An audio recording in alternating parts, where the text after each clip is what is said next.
오늘 말씀은 우리가 이제 하늘의 가족입니다 라는 주제를 가지고 함께 말씀을 나누려고 합니다. 5월은 어떤 달이죠? 가정의 달이죠. 혹시 우리 성도님들의 가정이 5월에 행복하다라고 더욱더 느끼십니까? 아니면 5월 가정의 달이 조금은 마음에 무거우십니까? 1부 때 한 분께서 행복합니다 라고 답변하시더라고요. 그런 분들도 계시지만 상당히 많은 성도님들이 5월이 되면 오히려 좀 마음이 무겁고 조금은 우울한 그러한 마음도 생긴다고 합니다. 왜 그러냐면 사랑했던 부모님들이 떠나서 그리워서, 그리고 어떤 가정은 자녀들이 없어서, 그리고 사랑을 나눠야 할 그 가족들로부터 큰 상처를 받아서, 그렇게 5월이 되면 또 어버이날, 어린이날 이런 날들 때문에 상당히 마음이 어렵다고 합니다. 그리고 가까워야 할 부부가 사이가 멀어져서, 그리고 대화가 통하지 않는 그러한 자녀들 때문에 5월에 더 마음이 아프다고 해요. 가정이 있어서 마음이 아프기도 하지만 가족들이 없어서 마음이 아픈 사람들도 참 많이 있습니다. 혹시 우리나라 인구 가운데 몇 프로가 홀로 지내는지 아세요? 2024년도 그 통계에 의하면 36.1%가 혼자 지낸다고 합니다. 상당히 놀라운 수치죠. 3명 가운데 1명 정도가 혼자 지내요. 그렇게 청년들이, 그리고 또 자녀들이 없는 그 어르신들이 혼자 지내고 있다라는 거예요. 가구 수로는 804만 5천 가구. 와, 저는 이 수치를 보고 정말 놀랐습니다. 가족이라는 그 이름이 너무나도 아름답지만 현실은 그러한 아름다움을, 따뜻함과 행복함을 느끼지 못하는 사람들이 참 많이 있다라는 거예요. 아마 여기에 계신 분들 가운데에도 그런 무거운 마음을 가지신 분도 계실 겁니다. 바로 그러한 분들에게 예수님께서 말씀을 하고 계신 거예요. 46절, 47절 말씀을 통해서 우리가 그 장면을 한번 그려봤으면 좋겠습니다. 46절, 47절을 보면은 예수님께서 무리들에게 말씀하십니다. 그리고 수많은 무리들은 빼곡히 앉아서 그 예수님의 말씀을 듣고 있었어요. 그 바깥에 예수님의 어머니가 자녀들과 함께 예수님을 만나기 위해서 찾아왔습니다. 그런데 사람들 때문에 안으로 들어오지 못한 채 밖에서 기다리고 있었습니다. 그때 한 사람이 예수님에게 전하죠. 보소서, 당신의 어머니와 동생들이 밖에서 있습니다 라고 그렇게 말했습니다. 그 순간 말씀을 듣고 있었던 모든 청중의 시선이 예수님께 향했어요. 예수님이 어떻게 반응할까? 하던 말씀을 잠깐 멈추시고 밖에 나가서 어머니에게, 그리고 형제들에게 왜 왔냐고, 무슨 일이냐고 묻지 않을까라고 생각했습니다. 그런데 예수님은 계속해서 멈추지 않고 말씀하셨습니다. 아니, 오히려 그 순간에 가르침의 기회로 삼으셨어요. 48절입니다. 예수님께서 말했던 그 사람에게 질문합니다. 답합니다. 누가 내 어머니며 내 동생들이냐? 이 질문이 우리 성도님들에게 어떻게 느껴지십니까? 당황스럽지 않으세요? 저는 이 예수님의 답변에 상당히 당황스럽더라고요. 지금 밖에 어머니가 와 있고, 그리고 동생들이, 형제들이 와 있는데 계속해서 반응하지 않는 그 예수님. 하물며 누가 내 어머니고 누가 내 동생들이냐? 이것은 어머니와 동생들을 부정하거나 무시하는 그러한 말이 아닙니다. 예수님께서는 지금 더 큰 것을 말씀하시기 위해서, 가르쳐주기 위해서 이 답변을 하신 거예요. 이 질문을 하신 겁니다. 이 질문은 그냥 나온 게 아니에요. 왜 예수님께서 이 말씀을 하셨는지 알려면 12장 내용을 좀 우리가 확인해야 됩니다. 우리가 살펴보진 않았지만 12장을 보면은 상당히 많은 논쟁들이 언급이 되어 있어요. 어떤 논쟁들이 기록되어 있냐면 안식일에 대한 논쟁이 기록되어 있고 또 바알세불의 논쟁이 기록되어 있습니다. 바리새인들과 그렇게 충돌했던 그 예수님께서 그들을 바라보시면서 뭐라고 또 선언하냐면 악하고 음란한 세대라고 그렇게 선언해요. 이 바리새인들은 자신들이 하나님의 백성임을 주장했어요. 혹시 무엇을 근거로 해서 이들이 우리가 하나님의 백성이다 라고 주장했을까요?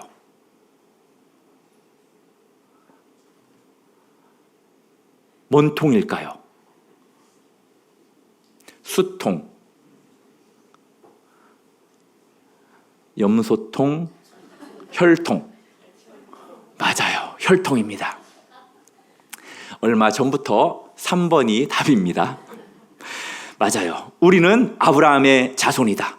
그 혈통을 가지고 자기들은 지금 하나님의 백성, 즉 하나님의 가족임을 주장했거든요. 그런데 예수님께서 이 전체를 흔들고 있는 겁니다.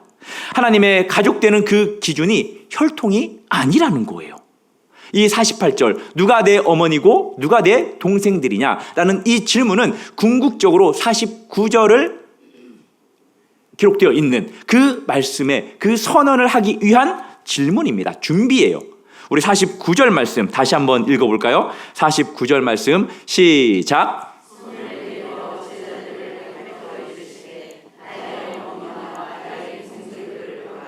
아멘. 예수님께서 손을 내미셨습니다. 그런데 그 손을 내민 이 손이 가리키는 곳이 밖이 아니라 안이라는 거예요. 지금 예수님의 말씀을 듣고 있었던 그 무리들, 제자들, 그 사람들을 향해서 예수님께서 손을 내밀어서 누가 내 어미고 누가 내 동생들이냐라고 말하는 거죠. 그들을 보라. 그런데 우리의 성경을 보면은 보라라는 단어가 문장 끝에 나와 있죠. 나의 어머니와 나의 동생들을 보라. 이 보라라는 단어가 이두라고 부르는데요. 이 단어가 원문에서는 맨 앞에 나와 있어요. 그러니까 보라, 나의 어머니와 나의 동생들을. 이 보라라는 단어가 단순히 봐라라는 의미를 넘어서서 어떨 때 사용되었냐면은 하나님께서 새로운 일을 선포하셨을 때 쓰였던 말이 바로 이두라는 단어예요. 쉽게 이해하기 위해서 누가복음 1장 31절 말씀을 한번 보실까요? 같이 읽겠습니다. 시작.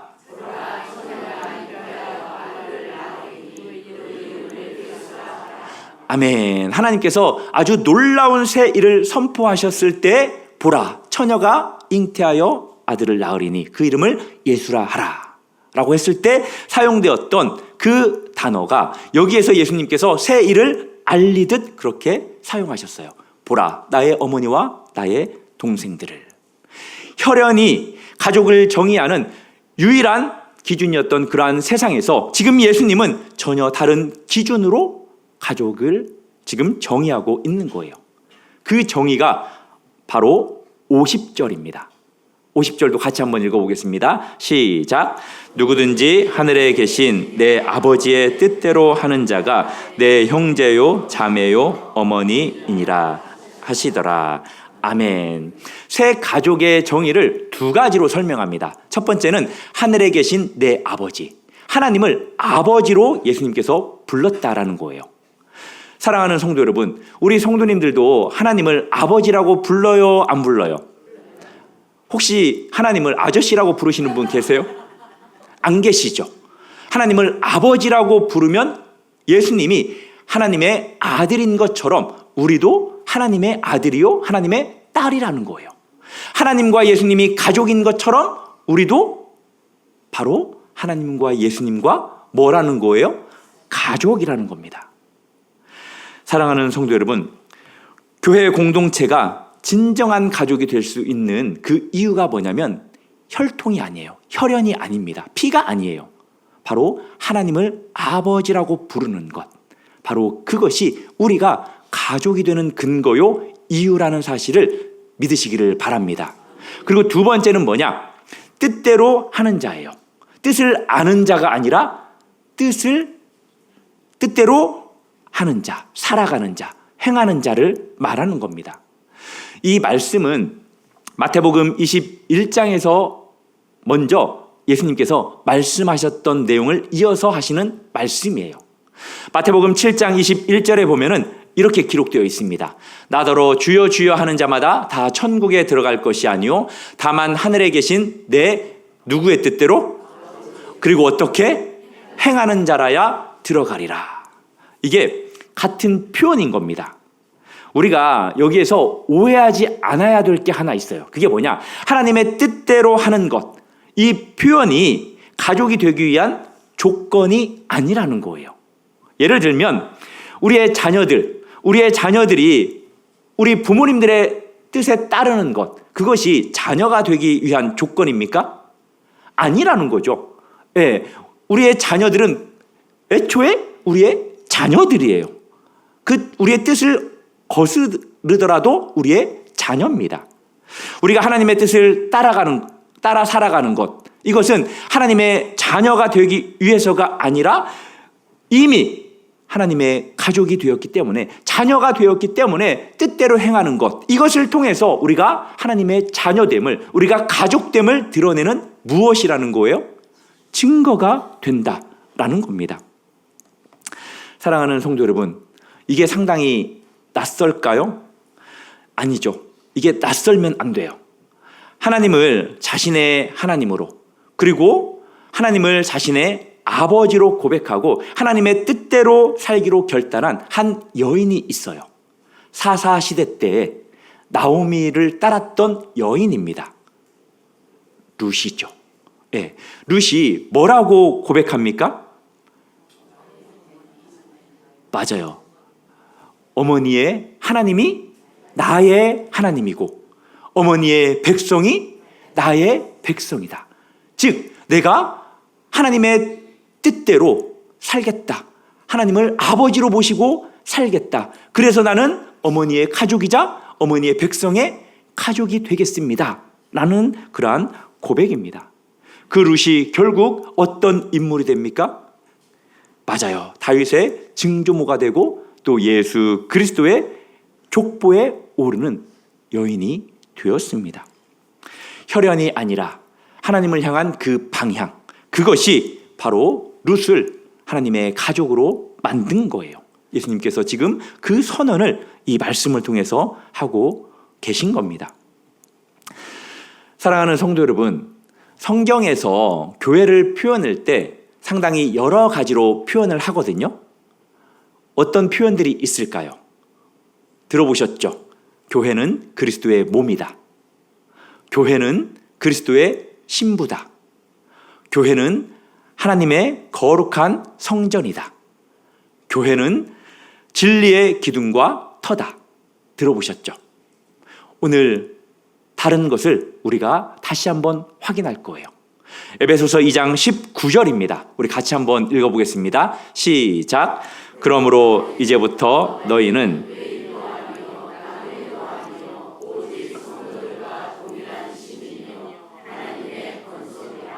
아멘. 하나님의 뭐라고 말합니까? 권속은 무슨 의미를 가지고 있죠? 가족이라는 의미를 가지고 있어요. 우리가 하나님의 권속이라는 것은 너희가 하나님의 가족이라는 거예요. 한자로 풀이하면 권속이라는 이 단어는 돌볼 권, 그리고 무리 속이라는 뜻입니다. 쉽게 풀어서 이야기를 해드리자면 늘 옆에 있는 사람들을 마음에 품고 사랑으로 그들을 돌봐야 한다라는 거예요. 옆에 분 한번 쳐다보시겠습니까? 살짝. 예. 옆에 분을 우리가 마음으로 품고 사랑으로 돌봐야 된다는 거예요. 우리가 하나님의 권속이라는 것은 옆에 있는 사람을 서로 돌보는 책임과 또 사랑을 강조하고 있다라는 거예요. 그래서 옆 사람에게, 가까운 사람에게 사랑합니다 라는 이 고백을 자주 하셨으면 좋겠어요. 한 번이 아쉬우면 사랑 두 번 하시고요. 더 아쉬우면 더 많이 하세요. 그런데 이 에베소 교회가 어떤 교회였는지를 우리가 확인할 필요가 있습니다. 에베소 교회는 유대인들만 있지 않았어요. 이방인들도 있었습니다. 유대인들과 이방인들의 관계는 원수지간이었어요. 못 잡아먹어서 그거였어요. 그래서 서로 같이 밥을 먹지 않았습니다. 밥상을 귀찮게실이 따로 차려서 각자 먹었어요. 섞이지 않았습니다. 이 모습을 예수님께서 어떻게 생각하셨을까요? 하나님의 모습, 하나님은 어떻게 생각했을까요? 그 하나님의 마음, 그 예수님의 마음을 우리 성도님들이 한번 생각해 보셨으면 좋겠습니다. 한 걸음 더 들어가서 우리가 서로 바라보는, 생각하는 그 모습을 예수님께서 어떻게 생각하시는지, 하나님께서 어떻게 생각하시는지도 생각해 보셨으면 좋겠어요.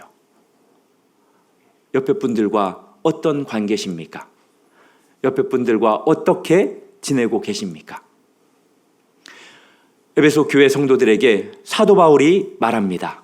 너희는 이제 원수가 아니라 너희는 이제 서로 하나님의 가족이다 라고 그렇게 말씀합니다. 무엇이 그렇게 가능하게 만들었습니까? 예수 그리스도의 죽음, 주님의 그 십자가의 보혈, 그것으로 만드셨어요. 바로 그 말씀이 에베소서 2장 14절 말씀이거든요. 그는 우리의 무엇이라고요? 화평이신지라 둘로 하나를 만드사 원수된 것 곧 중간에 막힌 담을 자기 육체로 허시고. 아멘. 혈연이 아니면 가족이 아니다 라고 생각하시는 분들 계시죠? 그 생각을 내려놓기 바랍니다. 혈연이 아니어도 가족이 될 수 있어요. 어떻게요? 예수 그리스도의 보혈로, 주님의 죽으심으로 그렇게 가족이 될 수 있습니다. 피는 물보다 진합니다. 그렇지만 피보다 더 강한 게 있어요. 그게 뭐냐면 예수 그리스도의 피입니다. 그 피가 우리를 가족으로 만들었어요. 믿으십니까? 그래서 우리가 닮았어요. 조금. 옆에 분 한번 보세요. 뭔지 모르게 약간 닮은 것 같지 않습니까? 억지로 누가 그런 표현을 하더라고요. 억가라고. 그건 요즘 말로 아니에요. 자세히 보시면 닮은 부분들이 있어요. 시간이 지나면 우리는 서로 더 닮아갈 거예요. 믿으십니까? 교회가 가족이라는 말 너무나도 잘 알아요. 말씀을 통해서도 알고 성경을 통해서도 알고, 그래서 우리가 고개를 끄덕끄덕 하기도 합니다. 그런데 정작 우리의 마음속 깊은 곳에서는 옆에 있는 사람을 그렇게 가족으로 느끼지 않는다는 것, 그것이 큰 문제라는 거죠. 옆에 분이 어떻게 살아가고 있는지, 무엇이 요즘 걱정인지, 그리고 어디가 아픈지, 이런 것들에 대해서는 우리가 상당히 무관심합니다. 잘 몰라요. 이것이 우리 교회만의 문제만은 아니에요. 모든 교회의 문제이기도 합니다. 지금 이 시대는 가족끼리도 사이좋게 지내기가 어려운 시대예요. 왜 그러냐면 같은 집에 살면서 각자 방들이 있어요. 그래서 그곳에서 각자의 화면을 봅니다. 하물며 식탁 앞에서도 함께 식사를 하면서도 각자의 화면을 봐요. 대화가 없어요. 아주 가끔씩 우리 가정이 그래요. 그래가지고 제가 이야기를 합니다. 밥 먹을 때는 핸드폰을 안 봤으면 좋겠다. 이때라도 우리가 좀 대화를 했으면 좋겠다 라고 제가 부탁을 했었습니다. 엊그제. 가족이라는 이름이 있는데 가족이라는 느낌이 상당히 부족한 시대입니다. 교회도 마찬가지예요. 성도라는 이름으로 우리가 모였는데 성도라는 온기가, 따뜻함이 별로 없어요. 그런데 제가 자신 있게 말할 수 있는 것은 제가 지금까지 사역해 왔던 그 교회보다도 우리 교회가 훨씬 따뜻해요. 다시 갈게요. 우리 교회가 훨씬 따뜻해요. 농담 같죠? 제가 진짜예요. 네, 제가 우리 교회 와가지고 따뜻함을 많이 느낍니다. 오늘 처음 오신 분들 그 따뜻함을 느끼시기를 주님의 이름으로 축복합니다. 제가 우리 성도님들에게 뭐라고 할 자격이 없어요. 솔직히 참 우리가 바쁘고 나 혼자 살아가기도 힘들고 이러다 보니까 상대방에 대해서 별로 우리가 관심이 많이 없습니다. 그렇지만 가족이라는 것은 저절로 만들어지지 않아요. 가족이라는 것은 함께 만들려고 노력해야 돼요. 우리 가족들 있잖아요. 우리 가족들도 각자 떨어져서 사는 자녀들 많죠. 이 자녀들과 자주 만나서 함께 밥도 먹고 또 함께 기뻐하고 웃고 또 울 일 있으면 함께 울어야 그 친밀감이 서로 높아지거든요.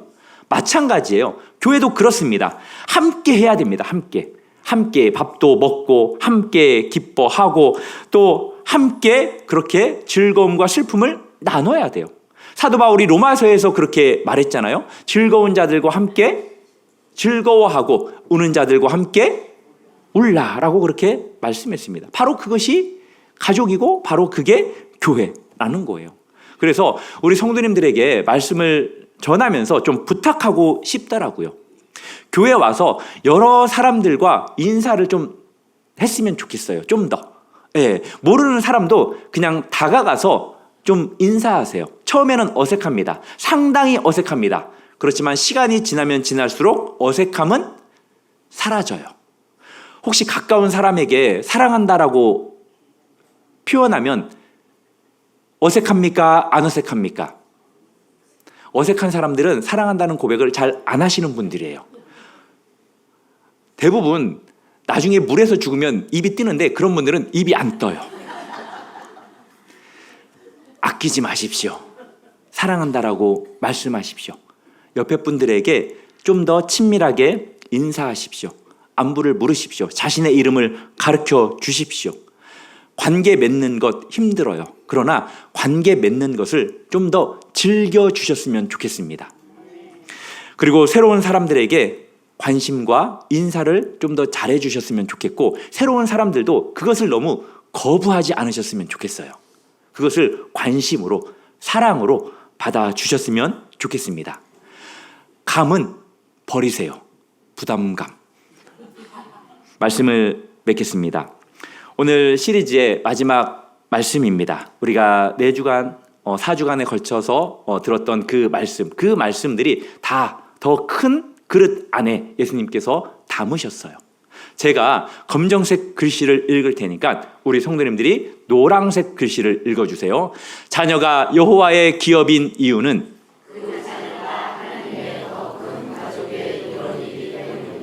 어머니의 거짓 없는 믿음이 귀한 이유는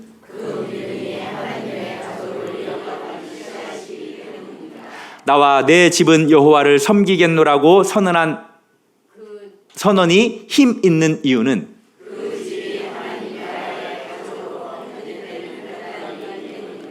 온 집이 함께 기뻐하는 것이 아름다운 이유는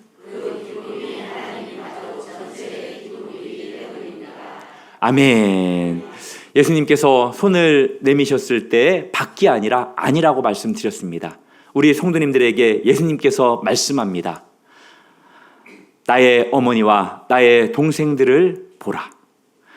혈연 가정이 무너지신 분 계십니까? 혼자 지내시는 분 계십니까? 그 분들에게 예수님께서 말씀하십니다. 보라, 여기에 너의 가족들이 있다. 보라, 여기에 너의 가족들이 있다. 우리는 혈연으로 만난 그러한 사람들이 아니지만 하나님의 뜻 안에서 맺어진 하늘 가족임을 믿으시기 바랍니다. 하늘 가족으로서 우리가 함께 하나님 앞에 예배드리고 함께 기도하고 함께 울고 함께 웃었으면 좋겠습니다. 그리고 함께 하나님의 나라를 향해서 걸어갔으면 좋겠습니다. 여호와께서 세우는 집, 그 집이 바로 저와 우리 성도님들입니다. 오늘도 내일도 영원토록 우리가 하늘 가족으로서 함께 살아가는 저와 우리 성도님들이 되기를 주님의 이름으로 축복합니다.